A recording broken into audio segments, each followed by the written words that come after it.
Hey guys, how you doing? Gavin Timms with the REI Network podcast. Welcome back. Today I have one of my clients joining me who's just done a crazy great deal. So I'm going to be bringing him over. We're going to pick his brain on kind of where the lead came from, what he did, and how he got this over the line. So let me bring him across right now. Jose Pepe Campos, how are we? I'm awesome. How are you, Gavin? Thank you Yeah, for having me good. here. No, I appreciate it. I know I wouldn't say I was hounding you, but I was like, look, you need to get on a podcast because one, the things that you're doing, people need to know who you are in your space. And also you've just done a great deal that I want to talk about. Okay. So just before we dive into the deal and kind of all that, Pepe, give us a little bit of backstory about you, kind of what your background was when you came into real estate, what you've been up to. Well, I am a civil engineer, actually. I've been doing construction, heavy civil construction project for the last 18 years. I've been project manager of several construction projects. I got into real estate a couple years ago. I am a great student, no, a real estate student Yeah. for a couple years. And then, I discovered from another mentor the lease options, and I started exploring that the strategy of lease options. And then one day I heard about your systems and the way that you are consistent, making deals as a machine, no, as a marketing machine. So that's what I getting interested in what you are doing, and then started getting working with you on my systems. Yeah. Um, so Absolutely. And what's good about it as well, with you is the fact of you take massive action, you're consistent, right? And you're right, also been out of your comfort zone. You were the first to say, "Hey, I'm not great at sales. I'm not great on the phone. I'm kind of worried about it." All of them things. So, I think it's good to see that, the deals now that you're negotiating in a creative finance way, right? Which is what we're going to lead into. And I think that's important for everybody else that's watching here, right? The first thing is you have an accent, right? I have an right, accent, right? yes, And oh, is that a worry? And it's like, no, you have to, it isn't a worry.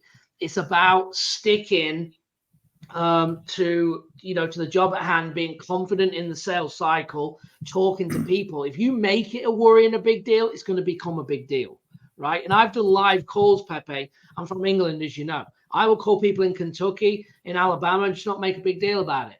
And it isn't a big deal. Yeah, people might say, "Hey, where are you from?" "I'm from England. I do this," but you just move it along. How's that been for you with the I, whole I, accent? I agree with you 100%. And that is an internal roadblock that we impose ourselves, because Yeah, I was exactly the same thing. I was like, I cannot do cold calls. I have an accent. I'm not good at speaking English. People don't feel that I am real or I am a real business. No. So yeah, I was blocking myself of doing deals because I was not confident on me on speaking. But then you start giving me like head ups and ideas of what to do, how to call. So I start getting used to the phone, yeah. and now I don't have any problem picking up the phone and talking to the sellers or the buyers. So, Yeah, no, it's great. It's great to see that yeah, transition in you. It's been amazing. Um, and as you know now, like when there's motivation, who cares where you're from, right, right? Who cares about your website when they're motivated? When they're not motivated, they've got nothing else to do other than string you along and ask you about your background and who you've done deals, and they want to speak to everyone, every tenant buyer you've done. It just ain't it's not a deal.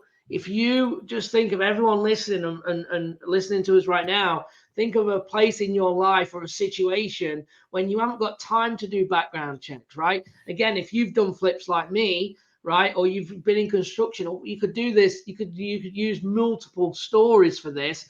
But if I need a painter because my painter's left, I'm not going to say, "Hey, what referrals have you got? And what houses have you painted? And can I see your work?" No, I need you to paint this wall. Can you come now? I need it done today. right. I haven't got time for references, right? In that instance. And that's where you'll see with motivated sellers, when they're done with it, they need help. They have a situation that you have a solution to. Okay, and that's what's going to happen. But there's a particular deal that I want to talk about here that you've just done. You've just made $35,000 on an assignment. 35,000. That's after paying the seller on a creative deal. When this deal has sat on the market, yes, on the market on the MLS for 6 months and didn't sell, you were able to take an expired listing and then turn it into 35,000 into your pocket, which is insane. And that's what I want to get across. I want to talk about that because that's what people need to understand with creative finance. You had a realtor that had a listing overpriced and they couldn't solve the seller's problem. The seller didn't want to obviously drop the price, but you were able to come in and you didn't get it out the gate. And I'm going to let you talk about this, but I just want to, pick up on a couple of things here. The option that you originally gave them wasn't going to work, so you had to transition. So let's talk about that. You've just made 35,000 on this deal, Pepe. Expired listing. You sent out a postcard. You get Right. on the phone with the seller. So kind of give us a backstory of what's going on and how this all came about. So I just say I sent this postcard to the expired listing of the MLS, and that lady called me, and she said, "Hey, look, I see here you have full asking price, and all the marketing from my postcard." And I say, "Yeah, that's probably what I can do. I need to run the numbers, and I will send you a proposal, and then after you review my proposal, let's talk and see if that makes sense to you." So I sent the price sheet to her. And then I would say, like within a few hours, she called me and said, "Hey, look, are you telling me that we can sell it in this price?" And that price was 600. And I'm going to get that much, and all the terms. And I said, "Yeah, that's what I'm trying to do." So, and she said, "Okay, let's try it." But she was at that time she was saying, "Hey, what about if we try?" Because she already tried to sell it for a long time on the MLS. So she said, "Hey, what about if let's try to 45 days? If you can sell the house. What happens if after 45 days I want to cancel?" I say, "Hey, look, my contract is very open. You can cancel it, or if you sell it, whatever, you can cancel it. I am open with that," because at that time I was just offering her a lease option agreement, and Yeah. I open with that with my clients. So, and she said, "Okay, let's try it." So we tried the first 45 days. I'm not going to lie, I got a lot of input on the house, a lot of interest. And Yeah. like 2 weeks after I start marketing, I got a potential buyer that wanted to put $300,000 on the house to get it. This is a $600,000 house, Wow. and he was very close to close that deal. We went through everything, but then on the same street there was another house that was for sale with a realtor. So that guy, he went for the third time that he met with me at the house. He was showing my house to his family, to his daughter. And then after he met with me, he went to that other house. And when he talked to the other house, the realtor told her, "Oh, you don't need to buy that house. With 300,000, you can buy whatever house you can, because there are other services that offer like the seller financing." So I lost that buyer. Got it. So I Right. talked to So, my own. Mhm. well, here, two couple of points. You could have given at that point, right? You'd had this thing for 45 days. You'd showed the buyer three times, and then it fell out. You could have just put through in the towel at that point, right? I mean, Right. you probably felt like it. I've been there myself. You're probably like, I'm done. I'm over this house. Forget this house. I'm over it. But you didn't. So anyway, continue. So, but the owner start getting, I start creating trust with the owner. So she said, "Okay, yeah, let's keep it." So it was already 2 weeks. So we keep marketing. And I told her, "I'm very aggressive in my marketing. I will get somebody, I'm getting a lot of input. So somebody will get it." So I would think we passed another, maybe a month, when I got another tenant buyer. This one put the earnest money. Oh, okay. Well, hold on. Let me go back. I'm sorry. I changed something. During that time, I figured out that the house was paid off, and Mhm. that we can offer, because, well, with the experience with that tenant buyer, I got into the experience that, hey, we can offer this house as a seller finance. Yep. So I talked to the owner, and I sell her the seller financing way, avenue to get another. potential buyer for the house. So then I start marketing the house as a lease option and as a seller financing. Yeah. Okay. And I start getting more interest for the seller financing side than on the lease option on that one, because this is a high, it's a expensive house. Yeah. Uh, so I start getting more interest on that one. So I got another tenant buyer interested on the house. She put the earnest money and they were moving with the purchase of the house. And this is the one that I called you one time very frustrated Yeah. because I a remember. week before the closing, we were going to close on Wednesday, and the Friday before she called me and she said, I'm with COVID. My whole family is with COVID. I am a widow. And after all this situation, we are all very sick. We are all in a house.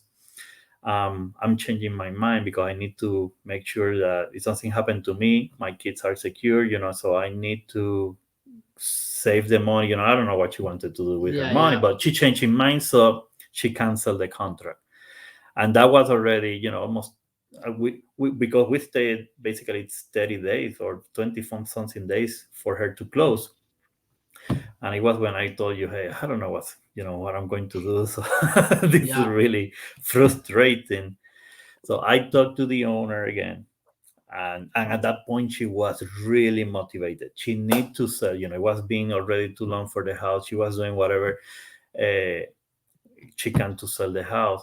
So I say, hey, let's do something. Let's drop the price a little bit to see if, and I will reach back to all the people that showed interest in the past and see if somebody wanted the house now that we are dropping the house $15,000. Yeah. And I did it, and then suddenly, boom! This call was in, I think, was in a Saturday night. I was already at bed when this guy texts me, hey, is this house still available? And I say, yes. So I jump out of the bed, went back to the computer, and start I sending love him it. all the details. So he said, actually, he didn't want to see the house. He said, hey, I like it, the house, what I need to do to get it. And I say, well, you need to fill out an application.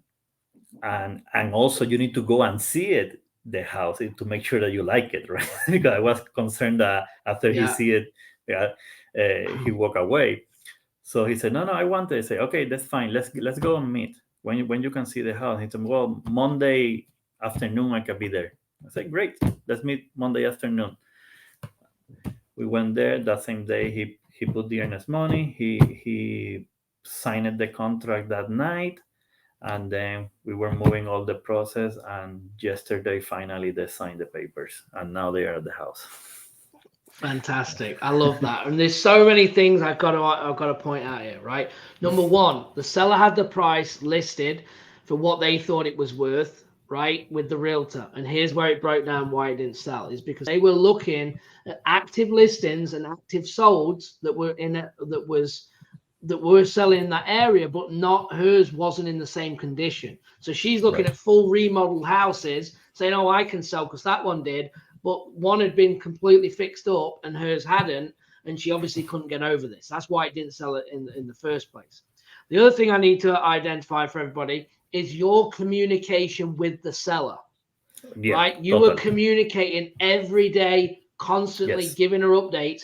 Hey, we just lost another person due to COVID. She wasn't getting mad and frustrated with you because you were doing everything you could. You were getting headway.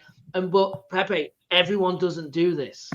So guess what? If you don't do that, you lose that deal immediately. If you go back and say, yeah, we're closing, and all of a sudden all that fell out, and you've not been giving them feedback constantly, right? Then they probably would have dropped you, right? So communication was key.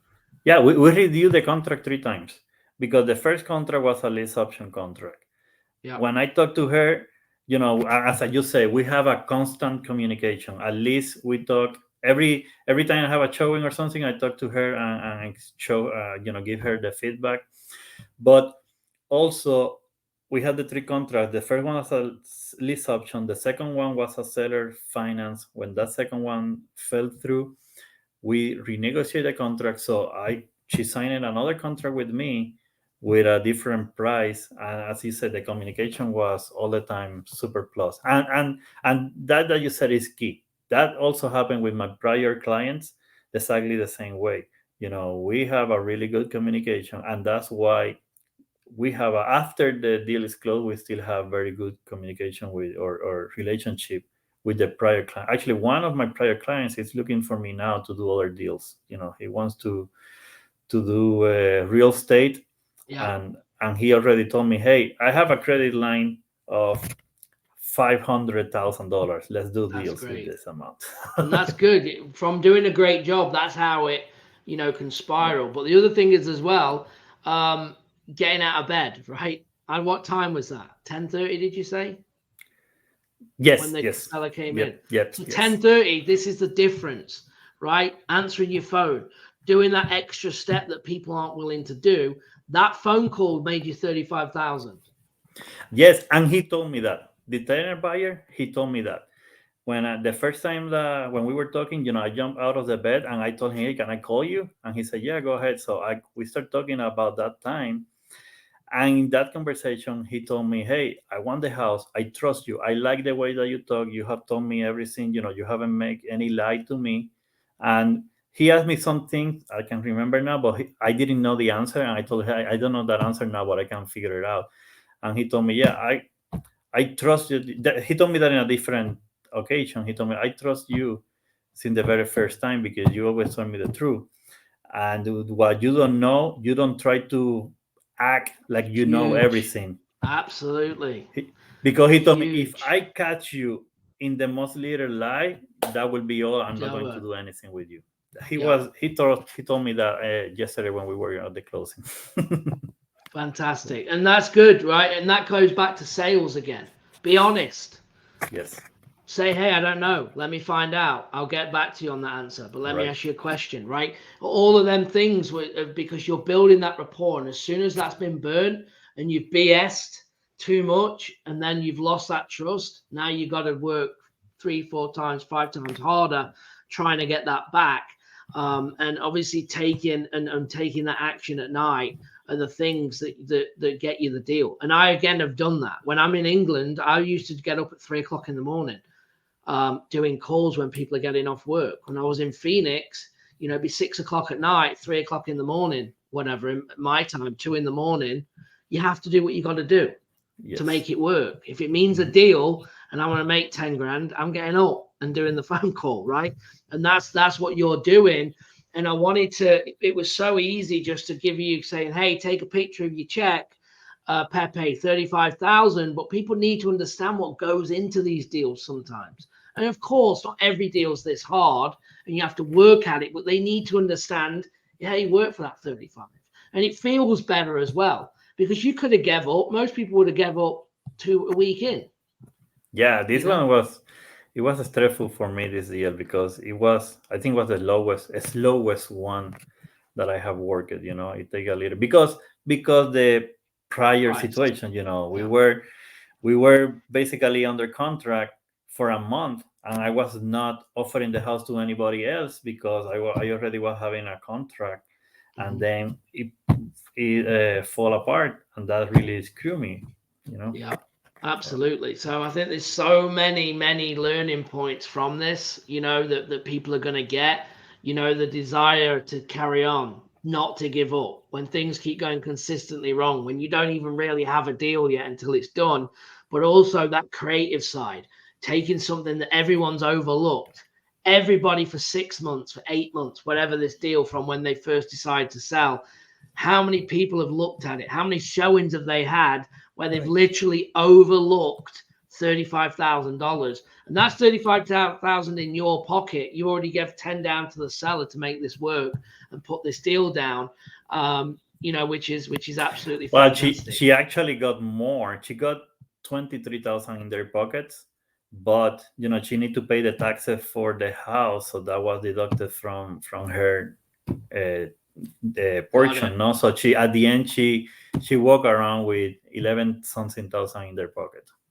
Got it. And you're out this deal now, right? You have signed Totally everything out. off. Yeah, Yeah, totally out. It you've was just an signed out. assignment. It was an assignment. Yep. on a creative on a seller finance. Yes. Fantastic. Really, really, really good. So a couple more things I want to cover here because I think already people are just going to be fired up to go and do this and be consistent. And again, getting out. I know I keep going on about it, but getting out of bed and doing them little things are what makes a difference, right? I tell everyone when you're over it and you don't want to do any more calls and you do two more. Just do two more. When you don't want to do Yes. any more, just do two more. Because guess what? Them two could turn into 35 grand, 10 grand, 20, 50 grand. And that's how you need to push yourself. Get out of your comfort zone. And And do. this deal came during the super hot market of DFW. It came at the end of Absolutely. July. So it was when When everybody there's was saying nothing, that there is no deals. and there's no deals, everything sits on the market, everything's on the market for 3 days and sells, everything's going Right. over asking. Well, clearly not, right? Clearly Yes. not, Yeah. because we have obviously a case study here, and you've got to be in it to win it. And sometimes, Pepe, obviously you're in our group, and you already know what you're doing. Sometimes our conversation is me trying to motivate you to keep you going. Mhm. Like, just keep pushing. Do not give up. Keep going. Keep going. Keep going. Because I just know on the law of averages, something's going to land. It has Yeah. to. If you keep putting that effort in, and sometimes you get beat up, and where you were getting not only beat up, you're getting bulldozed over and run over 50 times. It felt like. And it's like you say, you told me post the deal, show to the other ones. And that is motivation. When I was Absolutely. getting like, I'm not getting anything, this is not working, but I saw your calls with Terry and Pam and with Chris and with the other guys that they were doing a lot of deals. I was like, hey, if they are doing, I can do it. So I will keep, And I that's keep what it's hustling, about. Absolutely. There's no I will get excuses there. because everyone started and you've done deals, you're doing deals. And the cool thing is, I don't even know if we've mentioned this part. I think you threw Dallas out there, but you're doing this in Texas. You're doing lease options assignments in Texas. Okay, you've done them, you are doing them, you're doing creative. So I'd be telling people that are listening to this, if they have deals, if they have people that are interested in selling on a lease option in Texas, I'd be telling them to reach out to you, start JVing because you have the back end ready to go. Right. You have the contracts, you know how to close the deal because you've done it. You have the paperwork. You can come in and literally JV with them and get these things over the line and make it a win-win. And I've been in that position myself, and we've been working on that, growing your network. And I won't say who it is, but you've got people well established in this industry now Yes. reaching out to you to JV with you because they know what you're all about and they know, the presence that you're going to have. And we've talked about dominating. You're gonna dominate Yep. Dallas, okay, and the rest of Texas because of your work ethic. Why wouldn't I come to you? I tell people all the time, they bring me a lease option, I'm coming to you. Hey, JV, because you're going to get it over the line, okay, and you're gonna do what it takes to get everyone paid, which is huge. That's true. Yeah. Oh, you And we are. have the I mean, it's systems. proven. Yeah. Yeah. Yeah. You have the system. You have the work ethic. Again, you cannot teach that. When we started to work together, again, I look for certain things in people. If you're willing to work, you'll win. Yep. You'll always win. Because if you're lazy, that's when you're going to get found out. Because when you have to push and do them extra things that people don't want to do, but everyone wants a $35,000 check, Pepe.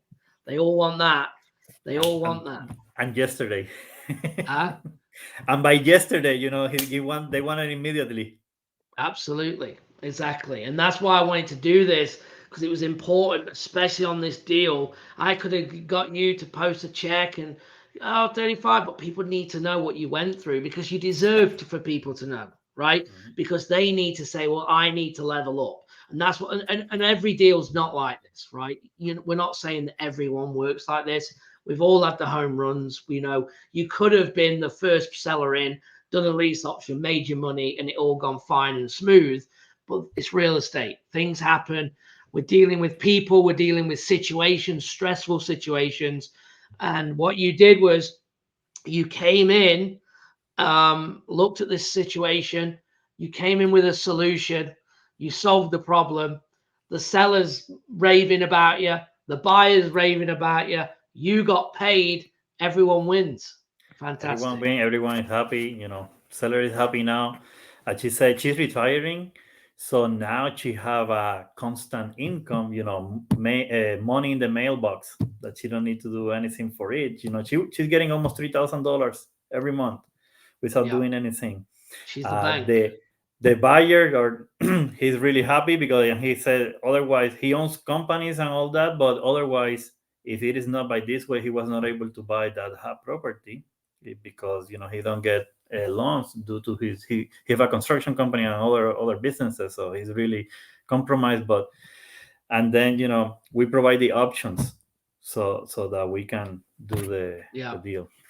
And changing the options. I mean, there's so many, like I just said, so many points and learning points in this to continue, to keep going and changing and tweaking. But the seller was on board. The seller liked you, and that's what we can't overlook here. Is you built the relationship and the communication with the seller that you could have probably done anything you wanted, and she was on board because she believed and trusted in you to deliver. That's the key. Yeah, that's the key for all this. Yeah, absolutely. So Pepe, real quick, I've got your email here. I just want to give this out to everybody.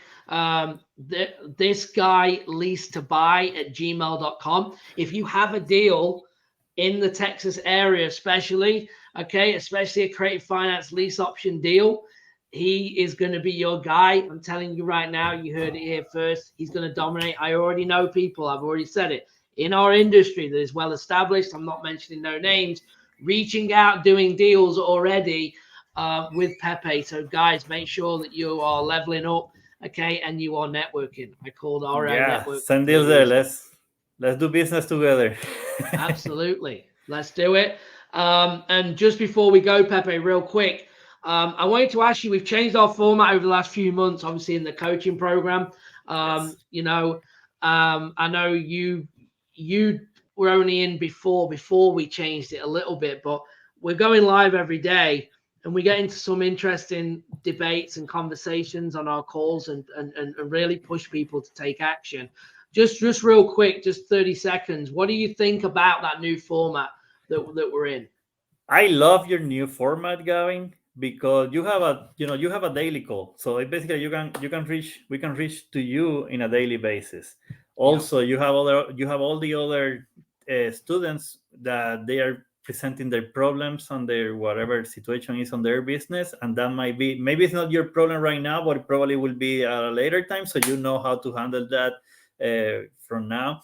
And like in our call today, the other lady was having a situation with the dialer that I was having the same situation. So yeah, we can get a solution, during the call.